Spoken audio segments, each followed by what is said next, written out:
سلامونه ګرانو دوستانو د Let's Begin 1 5th edition یا پنځم چاپ کتاب درسونو ته ښه راغلاست. که چیرې تاسو غواړئ دا کتاب د بازار څخه ترلاسه کړئ نو د Let's Begin 1 5th edition یا پنځم چاپ کتاب رانیسئ. د کتاب په دې صفحه کې د آکسفورډ یونیورسيټي دا کتاب د آکسفورډ یونیورسيټي په واسطه چاپ شوی دی او په دا صفحه کې د آکسفورډ یونیورسيټي یا د آکسفورډ پوهنتون په باره کې معلومات دی چې آکسفورډ پوهنتون چیرې یا په کوم هیواد کې شتون لري او داسې نور. Table of Contents هغه څه چې موږ په دې کتاب کې زده کوو. Let's get ready تر څلورمې صفحې پورې موږ ځان آماده کوو. Lesson 1 till 5 د اول څخه تر پنځم درسه پورې موږ the vowels زده کوو یا اواز لرونکي حروف زده کوو. د شپږم درس څخه تر دیارلسم درسه پورې موږ د E ګروپ زده کوو او د څوارلسم درس څخه تر نولسم درس پورې موږ د F ګروپ زده کوو او د شلم درس څخه تر یوویشتم درس پورې موږ د A ګروپ زده کوو او همدارنګه د دوهویشتم درس څخه تر شپږویشتم درس پورې موږ د Mixed ګروپ زده کوو. همدارنګه په اوویشتم درس کې موږ الفبا ته یو ځل بیا کتنه کوو یا د انګلیسي ژبې الفبا یو ځل بیا تکراروو. اته‌ویشتم درس کې ګوډ بای د درس اخر دی او همدارنګه په دوه شپېتم صفحه کې سیلابس یا د درسونو لنډیز دی چې د کتاب ټول درسونه په لنډیز توګه باندې یو وارې بیا دلته لیکل شوی په دې خاطر چې په حافظه کې مو په ښه توګه ثبت شي. او په څلور شپېتم صفحه کې ورډ لیست د ټولو لغاتونو لیست دی، هغه لغتونه چې موږ په دې کتاب کې زده کړي. ګرانو زده کوونکو، په انګلیسي ژبه کې د انګلیسي ژبې الفبا په ګروپونو کې نه دی ویشل شوی یا ټوله یو الفبا دی، خو دلته په ګروپونو باندې په دې خاطر ویشل شوی چې موږ تاسو د انګلیسي ژبې الفبا صحیح تلفظ زده کړو، په دې خاطر په ګروپونو باندې ویشل شوی.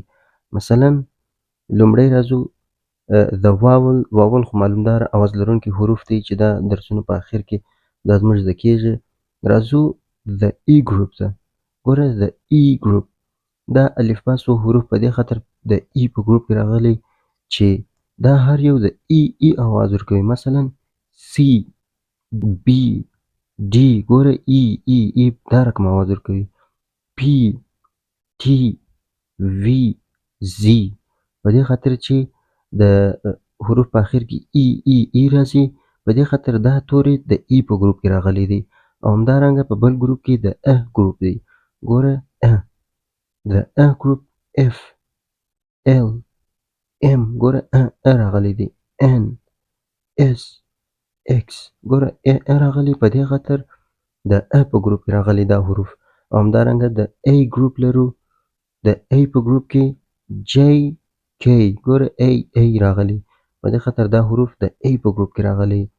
او همدارنګه د مکسډ ګروپ لرو، د مکس ګروپ دا حروف چې دی داسې پرله پسې لکه ای یا جی داسې اواز نه ورکوي، هر یو جلا اواز لري. په ګروپو کې دا حروف نه راځي، نو په دې خاطر دا څو توري سره یو ځای شوی دی، د مکسډ ګروپ نوم ورته ایښی دی، یعنی ګډوډ ګروپ لکه ایچ، کیو، آر، ډبلیو، واي چې درس په ادامه کې دا ټول زده کوو. Let's get ready راځئ چې آماده سو.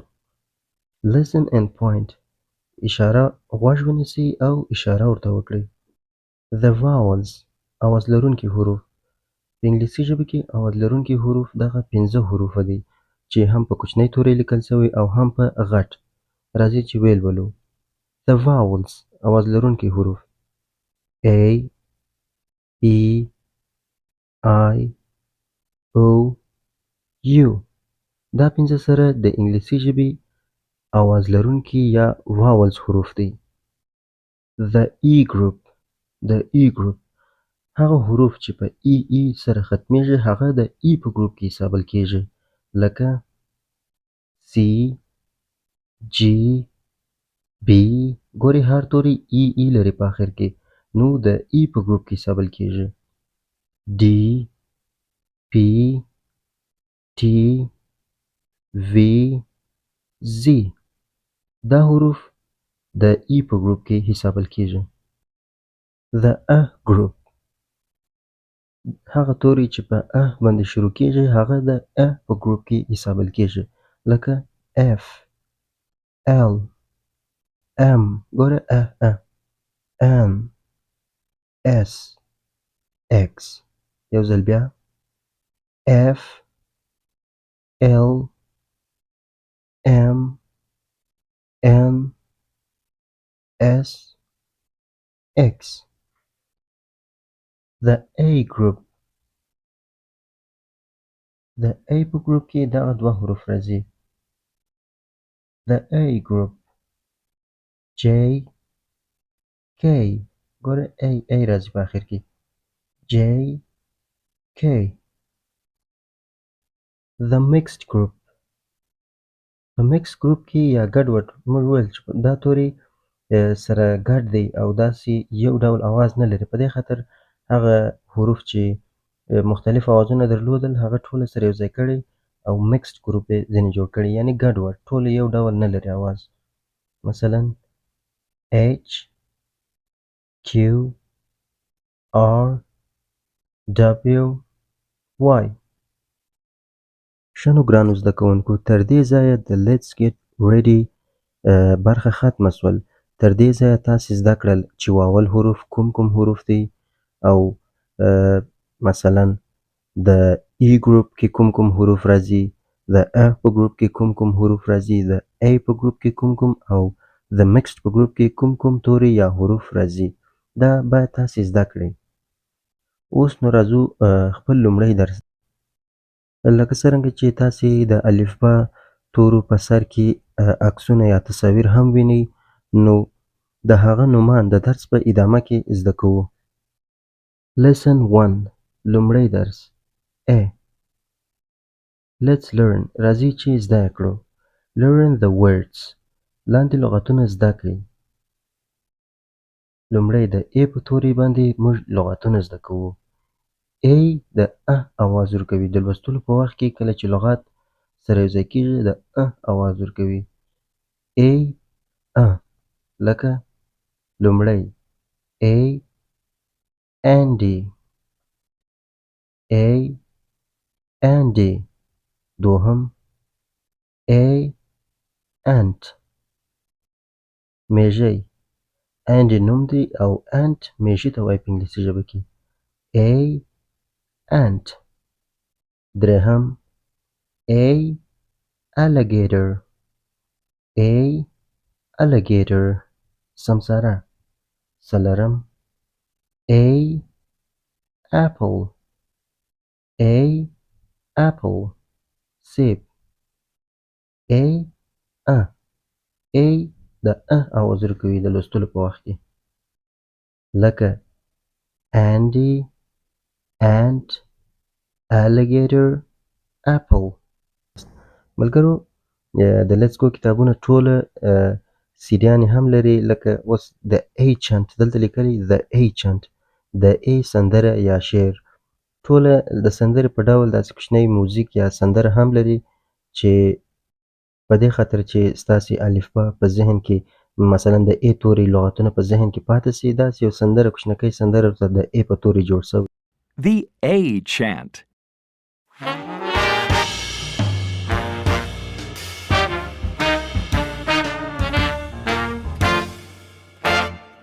A. Andy. Hi. Andy. A. Andy. Hello. Andy. A. Andy. Hi. Andy. Andy. Hello. Alligator. Apple. Ant. Alligator. Apple. Ant. A. Alligator. A. Apple. Alligator. Apple. Ant. لومړی درس اوهمه صفحه. Let's talk. Let's talk یعنی راځئ چې خبرې وکړو. Let's یعنی راځئ، talk خبرې وکړو. Let's talk راځئ چې خبرې وکړو. Listen and say. غوږ ونیسئ او ووایاست. Hi Andy. سلام انډي. hello سلام. هاي انډي یعنی سلام انډي. انډي یو نوم دی.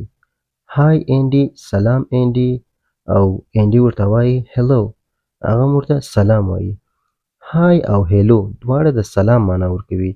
هاي کله چې خپل د همزولي سره په یو ماحول کې انډوالان ملګرو سره یو نو هاي استعمالو او هیلو خپل تر ځان مشران یا هم د احترام په توګه کله چې یو څه غواړو مؤدبانه سلام ورکړو نو هیلو استعمالو. تاسې هم هاي استعمالولی سي هم هیلو. دلته انډي او دا بل سره ملګری دی خو یو هاي ورته وایي او بل هیلو ورته وایي. هاي او هیلو دواړه د سلام معنا ورکوي. هیلو یو څه مؤدبانه او هاي د ملګرو په منځ کې استعمالیږي. دلته اوس لاندې راغلی دی I can say the A words. زه کولی سم د A لغاتونه ووایم. یعنی زه اوس کولی سم د A په توري باندې لغاتونه ووایم. تاسو خو د A په توري لغاتونه زده کړه لکه apple, Andy, ant. نو که چیرې ستاسې زده سوي دلته به یو ټیک مارک ورکړئ او دا هم ستاسې به زده سوي I can say hi and hello. اوس نو تاسې زده سوي چې یو چاته سلام ورکړئ hi یا hello. که چیرې تاسې په انګلیسي ژبه کې hi یا hello زده سوي وي دلته هم ټیک مارک ورکړئ. I can say زه کولی سم ووایم hi سلام and hello سلام. ډیر زیات مننه کوم چې تر اوسه دا ویډیو ګورئ. لایک مو هیر نشي. تر راتلونکي درس ته الله پامان.